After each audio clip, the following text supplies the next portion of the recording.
Hello everyone. इस video में हम स्टडी करेंगे इन्वेंट्री के बारे में। तो वीडियो में जो टॉपिक कवर होने वाले हैं इन्वेंट्री के रिलेटेड वो हैं, सबसे पहले इन्वेंट्री का मीनिंग क्या है, इसकी एक डेफिनेशन देखेंगे, देन इसकी टाइप्स। तो स्टार्ट करते हैं इन्वेंट्री के मीनिंग से। इन्वेंट्री का मतलब है raw material, work in progress या फिनिश गुड्स जो रेडी है या फिर रेडी होने वाली हैं सेल्स के लिए। तो रेडी क्या है? फिनिश गुड, जो हमारा फाइनल प्रोडक्ट बन चुका है वो रेडी है सेल्स के लिए। और रेडी होने क्या वाला है सेल्स के लिए, जो हमारा रॉ मटेरियल है और वर्क इन प्रोग्रेस है। यह भी कंप्लीट नहीं हुआ है, जब पूरा कंप्लीट हो जाएगा, फिनिश गुड या कंप्लीट प्रोडक्ट बन जाएगा, तब यह रेडी होगा सेल के लिए। अब यह raw material, work in progress और फिनिश गुड क्या है, ये हम आगे चल के और ज़्यादा अच्छे से समझेंगे जब हम टाइप्स ऑफ इन्वेंट्री कवर करेंगे। इन्वेंट्री एक मोस्ट वैल्यूएबल एसेट होता है किसी भी बिजनेस के लिए, लेकिन ज़्यादा इन्वेंट्री एक लाइबिलिटी भी बन सकती है। तो जैसे मान लीजिए खाना हमारी ह्यूमन बॉडी के लिए सबसे वैल्यूएबल एसेट है, क्योंकि ये हमें एनर्जी देता है ताकि हमारी बॉडी वर्किंग करती रहे।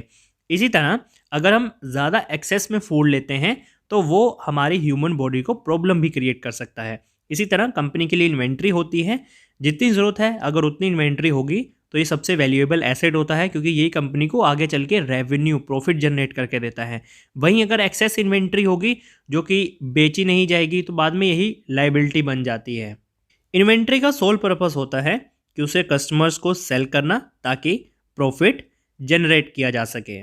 नेक्स्ट है definition of inventory. According to गोल्डफ्रेल्फ और कैथरीन मिलनर, इन्वेंट्री कवर करता है वो सारी गुड्स एंड मटेरियल को जो एक ऑर्गेनाइजेशन ओन या फिर होल्ड करती है और जिसमें बिजनेस वैल्यू ऐड करता है उसे बेचने से पहले। एग्जांपल के लिए लकड़ी है, लकड़ी को बाद में चेयर, टेबल, अलमीरा में कन्वर्ट किया जाता है। तो ये क्या हुआ, कंपनी ने इसमें वैल्यू ऐड कर दी, लकड़ी में वैल्यू ऐड की उसे बेचने से पहले। तो कोई भी ऐसा गुड्स या मटेरियल जिसे ऑर्गेनाइजेशन होल्ड या ओन करके रखती है और उसमें वैल्यू ऐड करती है उसे बेचने से पहले, उसे हम कह सकते हैं इन्वेंट्री। नेक्स्ट है हमारा types of inventory. Types of inventory में हम ये 3 टाइप्स कवर करेंगे, raw material, work in progress और फिनिश गुड्स। सबसे पहला है रॉ मटेरियल। इसमें वो सभी आइटम्स शामिल होती हैं जिन्हें एज इनपुट प्रोसेस किया जाता है ताकि उसमें से फाइनल प्रोडक्ट को प्रोड्यूस किया जा सके। रॉ मटेरियल को 2 कैटेगरी में डिवाइड किया गया है। पहला है डायरेक्ट मटेरियल, दूसरा है इनडायरेक्ट मटेरियल। डायरेक्ट मटेरियल ये वो मटेरियल होता है जिसे यूज़ किया जाता है फाइनल प्रोडक्ट को प्रोड्यूस करने के लिए। एग्जाम्पल के लिए वुड मतलब लकड़ी का इस्तेमाल किया जाता है फर्नीचर को बनाने के लिए, और फैब्रिक का इस्तेमाल किया जाता है कपड़े बनाने के लिए। इनडायरेक्ट मटेरियल इसका यूज़ किया जाता है through out the production process, लेकिन ये फाइनल प्रोडक्ट का पार्ट नहीं बनता है। एग्जाम्पल के लिए ऑयल जो यूज़ किया जाता है मशीनरी को रन करने के लिए, और इसी तरह फैक्ट्री में यूज़ की गई लाइट बल्ब। तो ये सारे हेल्प करते हैं प्रोडक्शन प्रोसेस को रन करने के लिए, लेकिन ये पार्ट नहीं बनते हैं फाइनल प्रोडक्ट का। तो इन शॉर्ट डायरेक्ट मटेरियल जिससे कि हमारा फाइनल प्रोडक्ट बनेगा, दूसरा है इनडायरेक्ट मटेरियल, ये फाइनल प्रोडक्ट का पार्ट नहीं बनेगा लेकिन ये हेल्प करेगा प्रोडक्शन प्रोसेस को रन करने के लिए ताकि फाइनल प्रोडक्ट को प्रोड्यूस किया जा सके। सेकंड है वर्क इन प्रोसेस। ये वो गुड्स होती हैं जो रॉ मटेरियल और फिनिश गुड्स के बीच में होती हैं, मतलब जो प्रोडक्शन प्रोसेस में होती हैं। जैसे ही मैन्युफैक्चरर प्रोडक्शन प्रोसेस को स्टार्ट करता है उसके बाद ये आइटम्स रॉ मटेरियल में कंसीडर नहीं की जाती हैं। इन गुड्स या मटेरियल को वर्क इन प्रोसेस तब तक कंसीडर किया जाता है जब तक उन्हें फाइनल प्रोडक्ट में कन्वर्ट नहीं कर लिया जाता है। अगर आपको इसका एक सिंपल एग्जांपल बताऊं तो जैसे मान लीजिए कि आपको आपके टीचर कहते हैं कि आपको एक एसे लिखना है। एसे आपके लिए एक फाइनल प्रोडक्ट है जो कि आपको तैयार करके देना है अपने टीचर को। अब उसके लिए रॉ मटेरियल क्या हो गया, कॉपी जिस पे आप लिखेंगे और पेन जिसके साथ आप लिखेंगे। कॉपी और पेन आपका हो गया रॉ मटेरियल।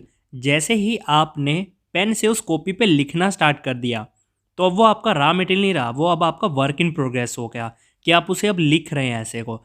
जैसे ही आपने लिखकर ख़त्म कर दिया वो आपका फाइनल प्रोडक्ट हो गया। अब आप टीचर को बता देंगे कि मेरा काम पूरा हो गया। अब कंपनी में ये कैसे काम करता है उसका एग्जाम्पल देख लेते हैं। रॉ मटेरियल हमारे पास आया, अब उस रॉ मटेरियल को पिघलाया जा रहा है, मतलब मेल्ट किया जा रहा है, उसे सॉफ्ट बनाया जा रहा है ताकि उसे शेप दी जा सके। देन अब उसकी बेसिक शेपिंग या कटिंग की जा रही है। देन उसे स्मूथ एजिंग दी जा रही है। बेसिक मशीनिंग और प्रोसेसिंग की जा रही है उस रॉ मटेरियल पर।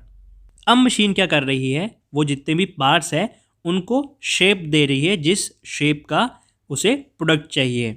देन प्रोडक्ट असेंबल किया जा रहा है मशीन के द्वारा। अब उस पार्ट को, जितने भी पार्ट्स होंगे उन सबको असेंबल किया जाएगा एक फाइनल प्रोडक्ट बनाने के लिए। जैसे ही फाइनल प्रोडक्ट तैयार हो जाता है, प्रोडक्ट की क्वालिटी को चेक और टेस्ट किया जाता है कि जैसा हमने सोचा था वैसा ही प्रोडक्ट बना, इसमें को किसी तरह का कोई डिफेक्ट तो नहीं है। अगर प्रोडक्ट क्वालिटी के अकॉर्डिंग निकलता है देन उसकी पैकिंग स्टार्ट हो जाती है। तो ये सारा स्टार्टिंग से लेके जैसे ही रॉ मटेरियल पर काम होना शुरू हो गया तब से जब उसकी पैकिंग हो जाती है तब तक ये सारा वर्क इन प्रोग्रेस में या प्रोसेस में काउंट किया जाता है। थर्ड और लास्ट टाइप है इन्वेंटरी की फिनिश्ड गुड्स। ये वो गुड्स हैं जो प्रोड्यूस की जाती हैं प्रोडक्शन प्रोसेस कंप्लीट होने के बाद।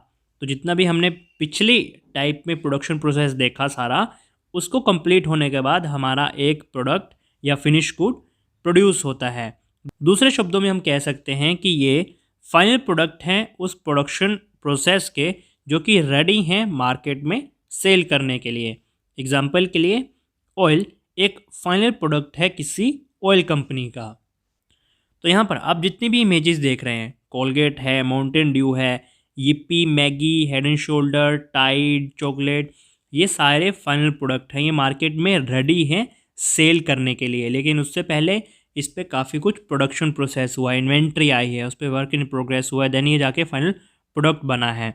तो हमने एक वीडियो भी बनाई है प्रोडक्शन ऑफ चॉकलेट के ऊपर, तो अब वो सर्च कर सकते हैं production of chocolate by student notes, तो आपको उसका वीडियो भी मिल जाएगा। वहाँ पे इन डेप्थ में देख सकते हैं कि एक फाइनल प्रोडक्ट बनने से पहले उसकी क्या जर्नी रहती है, कहाँ से वो स्टार्ट होता है, क्या क्या उस पर वर्क होता है, कैसे जाके फिर एंड में आपकी ये चॉकलेट आपके पास पहुँचती हैं। तो पूरा प्रोसेस बताया है, सर्च कर सकते हैं production of chocolate by student notes, तो उसका आपको वीडियो अवेलेबल हो जाएगा। वीडियो कैसा लगा ये कमेंट करके ज़रूर बताएं, और अगर आपके किसी भी टॉपिक के रिगार्डिंग कोई क्वेरी है तो आप उसके लिए मुझे कमेंट कर सकते हैं, मैं वहीं आपको रिप्लाई करके या फिर उस पर एक अलग वीडियो बना के आपके साथ शेयर कर दूंगा। इसी तरह की हर अपडेट के लिए स्टूडेंट नोट्स चैनल को सब्सक्राइब करें, वीडियो को लाइक और शेयर करें। Thank you.